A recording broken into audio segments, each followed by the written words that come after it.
Karena riset yang saya baca itu 71% masyarakat itu sudah mempertimbangkan aspek ramah lingkungan sebelum mereka tuh membeli produk. Kita tuh di 2020 bisa dikatakan adalah usaha yang awal-awal mendaur ulang sampah kantong plastik. Jalan kita untuk meng-create bisnis ini tuh banyak yang siap mendukung kita, asalkan kita berani dan mau mencoba. Karena kalau kita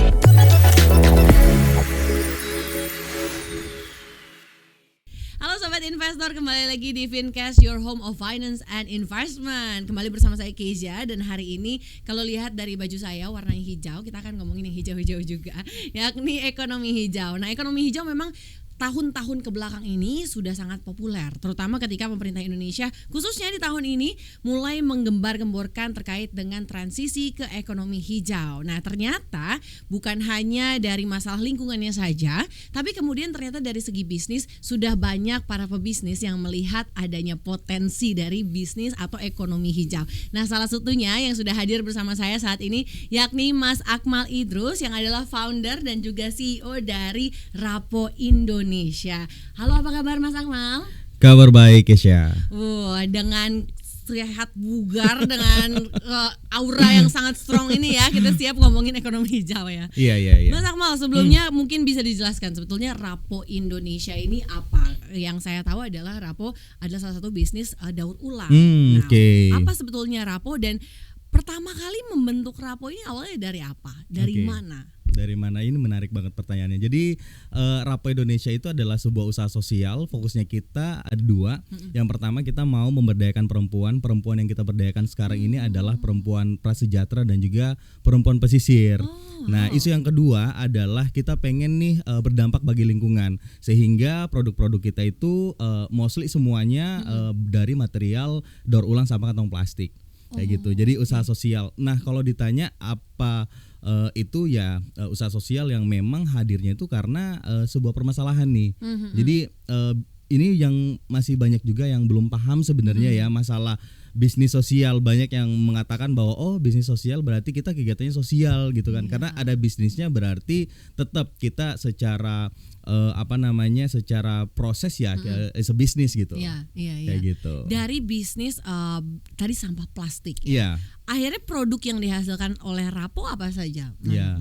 Jadi untuk sekarang kita punya beberapa produk bermacam-macam pasti dari sampah kantong plastik, punya berbagai macam tote bag, punya laptop sleeve, wristlet, semua bag sih sebenarnya masih fokus di bag collection. Jadi kita berupaya nih untuk fokus di satu dulu gitu kan sebelum nanti bakalan ngembangin di produk-produk lainnya. Oke, tadi yang menarik di awal karena kemudian awalnya Rapo berdiri, ini pengembangan sebetulnya awalnya fokus ke manusianya yakni perempuan, pemberdayaan perempuan pada saat itu. Saat itu awal mula berdiri di Jakarta, di Jawa atau di mana, Mas? Kita berdirinya di Makassar.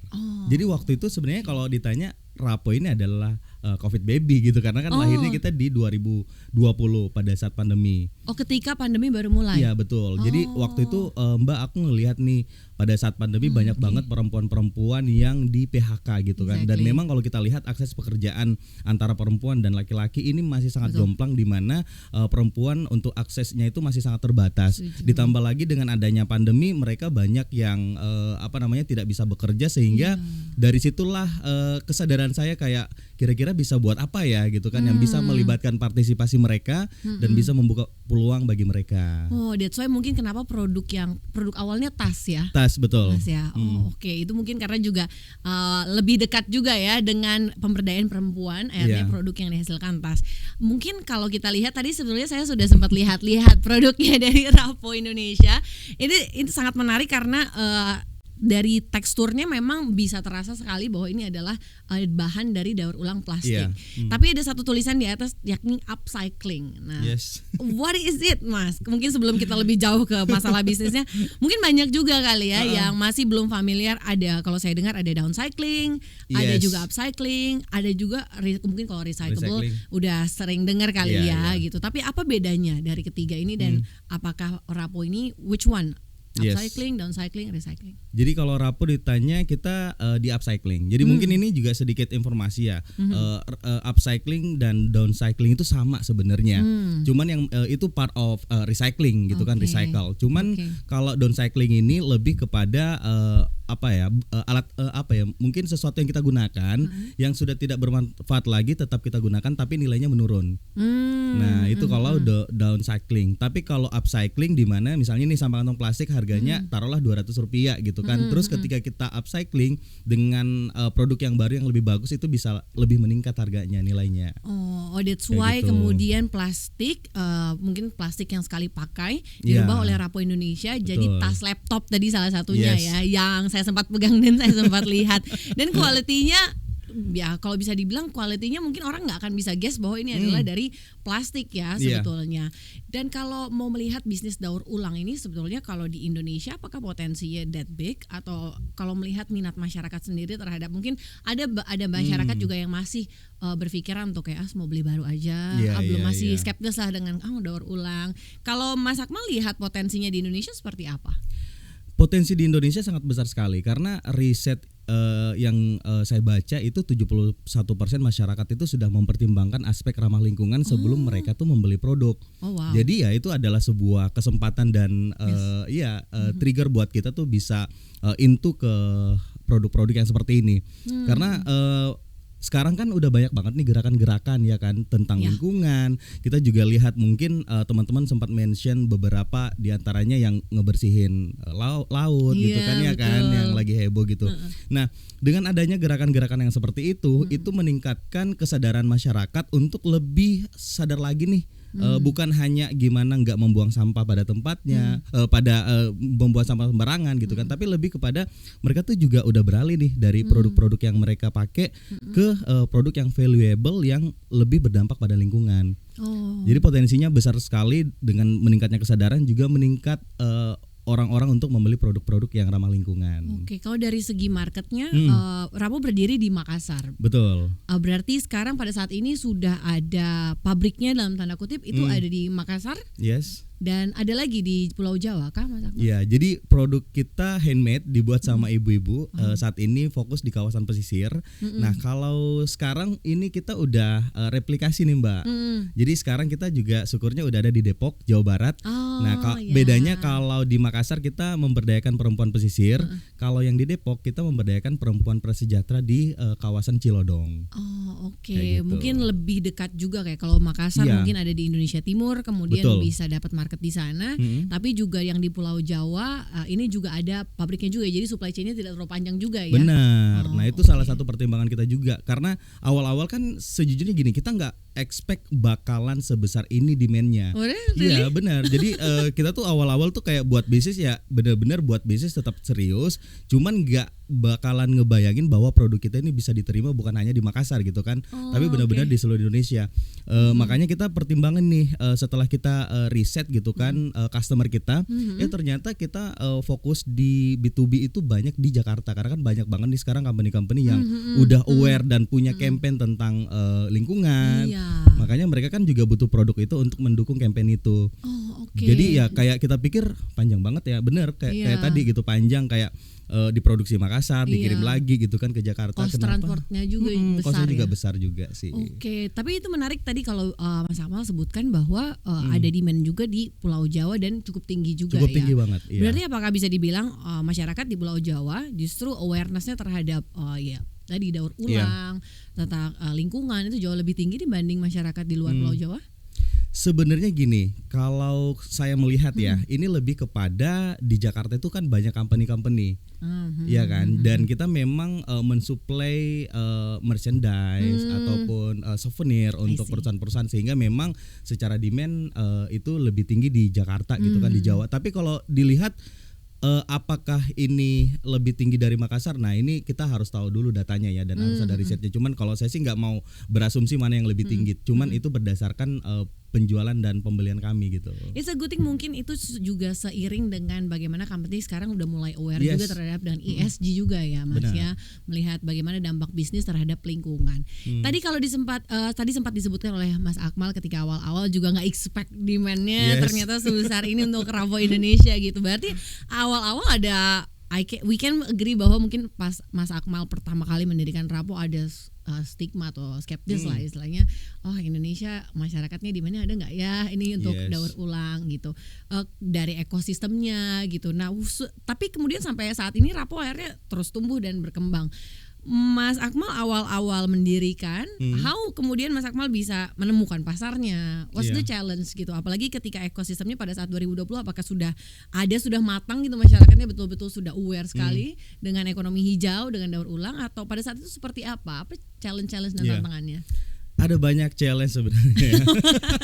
Karena bisa dua program podcast. Iya, harus diundang 2 kali nih. Karena sejujurnya gini aja ya. Kita tuh di 2020 bisa dikatakan adalah usaha yang awal-awal mendaur ulang sampah kantong plastik. Jadi kalau kita lihat di 2020 itu ya belum ada dan belum semasif sekarang gitu. Dan Rapo benar-benar kayak stand up, kayak kita as a brand, terus produk kita dari daur ulang sampah kantong plastik. Pasti kan itu sesuatu yang baru ya, yang belum orang-orang pahami dan orang perlu in touch lebih jauh untuk mengetahui produk kita gitu. Setuju, jadi memang kesulitannya adalah bagaimana kita bisa meyakinkan bahwa produk kita ini adalah produk yang kalian butuhkan. Dan secara quality pasti juga kita harus memastikan itu bahwa kualitinya bagus, karena kan banyak yang skeptis gitu kan, kayak wah ini produk daur ulang kita beli deh karena kasihan atau kita berdampak bagi lingkungan. Kita nggak mau seperti itu. Kita mau orang-orang pakai produk Rapo karena memang mereka butuh dan sekaligus mereka menyelamatkan atau membantu daur ulang gitu kan. Jadi bukan sebaliknya gitu kan. Kita mau butuh dulu gitu, karena jangan sampai kalau mereka nggak butuh cuman mau beli ya konsumtif yang jadinya nggak sustainable gitu kan. Itu sih kayak 2020 ada banyak tantangan, terus juga usaha sosial yang bergerak di sampah, kayak orang-orang pasti pikirkan ngapain sih Akmal gitu kan ngurusin sampah. Ya ada lah ya Mas. Iya, jadi kayak ngapain, terus juga mau ngajak orang-orang juga kan untuk join, ayo kita buat ini. Mereka nggak nyampe gitu, kayak ngapain gitu, karena belum lihat seperti apa produknya. Itu sih yang memang jadi tantangan di awal-awal sih. Karena mungkin itu dia ya, saya setuju, adalah mungkin orang berpikir untuk ekonomi daur ulang seperti bisnis daur ulang ini orang akan membeli ya karena membantu lingkungan. Betul. Gitu. Tapi kemudian kalau itu nggak in touch sama personalnya, akhirnya juga nggak pembelian berulang lah. Benar. Kan, sampai ya, kapan juga gitu kan. Iya. Dan mungkin orang akan cenderung memilih ya udah, kemudian modelnya saya suka modelnya yang lain, atau saya sukanya yang ya dengan pilihan yang lain gitu. Berarti persaingannya sebetulnya ini menarik, karena persaingan Mas Akmal Rapo Indonesia ini bersaing dengan justru istilahnya produk yang bukan daur ulang. Benar. Ya, itu menggarap pasarnya sesulit apa? Oke, jadi kalau setiap kota sebenarnya beda-beda tantangannya. Kalau kita ikut pameran ya. Kalau di Makassar kita memang benar-benar direct berkompetisi dengan produk tas pada umumnya gitu kan. Secara pricing, secara material kita sering di-compare. Padahal sebenarnya kita adalah different product yang memang punya value yang berbeda. Cuman ya saya rasa gini ya, dalam memperkenalkan produk kita yang harus kita gali dan sampaikan ke customer adalah value-nya gitu kan. Itu sih yang kita selalu jelaskan ke customer kita, bahwa setiap produk itu punya value dan value kita berada di sini kayak gitu sih. Oke, jadi ada gerakan yang mengiringi kampanye juga ya. Benar, ada banyak campaign yang kita buat juga. Oke. Pada awal-awal pasti kemudian investasi di awal ya pasti ada pengorbanan besar dari segi biaya ya, melihat dengan mungkin karena tidak hanya bicara mengenai modelnya, kualitasnya saja, tapi juga ada value yang dibawa. Ini pasti ada satu program-program, gerakan-gerakan yang harusnya beriringan untuk memasarkan Rapo Indonesia. Nah, kapan ketika kemudian akhirnya Rapo ini beralih menjadi sebuah keuntungan? Cuannya pas kapan nih Mas? Karena kalau bisnis daur ulang ya tadi ada skeptisnya, tapi Mas Akmal bertahan hingga sekarang. Titik cuannya waktu itu di mana Mas? Jadi kalau jalankan bisnis tentu harus bersabar ya. Itu kunci pertama ya. Itu kunci pertama, dan banyak anak muda yang memulai bisnis tuh kayak tahun pertama rugi khawatir ya udah nyerah gitu kan. Nah kalau Rapo sendiri kita di tahun ketiga baru kita bisa cuan karena tahun pertama itu kan kita fokusnya di R&D gitu kan, research and development tentang material, tentang produk, tentang demand segala macam. Kita riset bener-bener secara detail biar kita bisa percaya diri lah untuk menawarkan produk kita. Nah di tahun kedua kita fokusnya itu membuka rumah produksi ya kan. Jadi kita kasih pelatihan-pelatihan karena juga yang kita libatkan ini kan perempuan-perempuan yang notabene bukan penjahit. Jadi kayak ada proses untuk kita ngasih latihan dan memang kita harus invest juga di situ. Nah, barulah setelah ada produk, setelah ada perempuan yang mau menjahit, membuat produknya, barulah produknya jadi. Kita ada fase dulu nih untuk melihat lagi mana sih yang paling tinggi demand-nya, yang akhirnya kita baru stabil gitu kan untuk penjualan. Besar juga ya effortnya. 3 tahun. Saya ada skip ketika kayak betul juga ya, ketika membuat saya pabrik baru. Iya. Ini kemudian ada pelatihan juga juga, jadi betul. ada yang dilakukan Rapo adalah produksi juga, tapi juga dari segi pemberdayaan ada biaya untuk pelatihan dari sumber daya manusianya juga. Nah, itulah yang membedakan kita sebenarnya, Mbak. Jadi karena kita kan pengen nih membuka kesempatan bagi perempuan. Jadi bagaimana memang kami hadir untuk memberikan mereka keahlian dulu nih sebelum mereka terlibat. Jadi kita tidak melihat apakah bisa atau enggak menjahit, tapi lebih asesmen apakah mereka butuh atau tidak dari segi ekonomi. Wow, itu powerful. Yang jadi poin. Wah, iya. Jadi tidak hanya masalah ada sumber dayanya, tapi betul. ini harus beneficial juga buat masyarakat yang terlibat dalam bisnis Rapo Indonesia. Kalau total sekarang, sorry Mas, mungkin ada berapa banyak kira-kira sekitar perempuan yang sudah terlibat dan diberdayakan, maksudnya terlibat dalam produksi Rapo Indonesia? Jadi sekarang kita sudah punya 27 perempuan itu untuk di Depok dan juga di Makassar. Dan kita berharap ke depannya dengan demand yang terus meningkat juga bisa memperluas dampak dan perempuan-perempuan yang terlibat juga bisa semakin besar. Amin. Jadi semakin lebih banyak juga ya yang kemudian istilahnya dalam tanda kutip empowered lah ya Mas Akmal. Dari tadi kalau bicara mengenai bisnis Rapo dari awal 2020 kemudian di tahun ini 2023 kita mau ke 2024, dari pergerakan selama tahun-tahun ini beberapa tahun ke belakang juga pemerintah memang mungkin masyarakat dunia sih lebih aware juga terhadap dengan climate change. Mungkin kesehatan jadi nomor 1 ya setelah pandemi gitu kan, udah mikir jadinya. Tapi juga akhirnya kesehatan lingkungan juga itu jadi salah satu perhatian. Kan akhirnya meningkat istilahnya awarenessnya baik dari dunia, Indonesia. Dari peningkatan awareness masyarakat, apakah itu juga berpengaruh terhadap pertumbuhan dari penjualan Rapo Indonesia sendiri by the fact di secara bisnis seperti apa Mas? Iya, sangat berpengaruh banget. Jadi kita rasa ya dengan banyaknya orang mengkampanyekan tentang kesehatan lingkungan, itu juga meningkatkan kesadaran dan akhirnya orang-orang aware dengan produk kita. Jadi yang kalau kita lihat sebelumnya cuman Rapo nih yang melakukan campaign. Nah sekarang nih orang-orang udah banyak nih yang melakukan campaign sehingga juga sangat berdampak sih sama produk kita. Dan makanya setelah orang-orang mulai fokus bukan hanya personal sebenarnya ya, tapi juga company-company juga mulai mengarah ke sana campaignnya. Itu tuh akhirnya mereka juga menggunakan produk kita untuk menyampaikan pesan mereka gitu kan.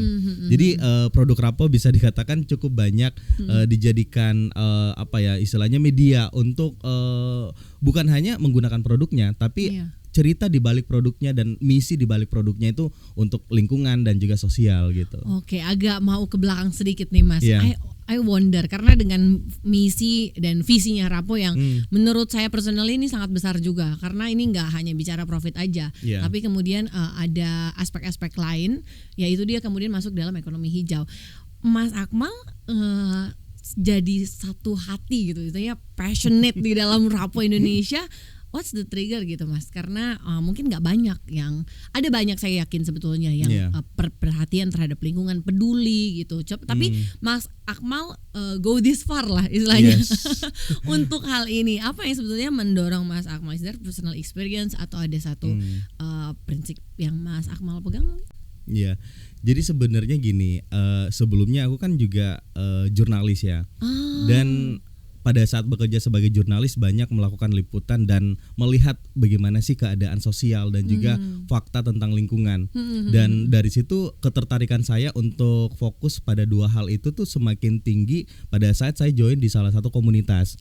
Jadi ikut volunteeringnya itu fokus di sosial, filantropi, lingkungan, pendidikan. Jadi selama ikut komunitas itu semakin semakin penasaran lagi untuk mencari tahu lagi gitu kan, sebenarnya apa sih masalahnya dan apa yang bisa dilakukan.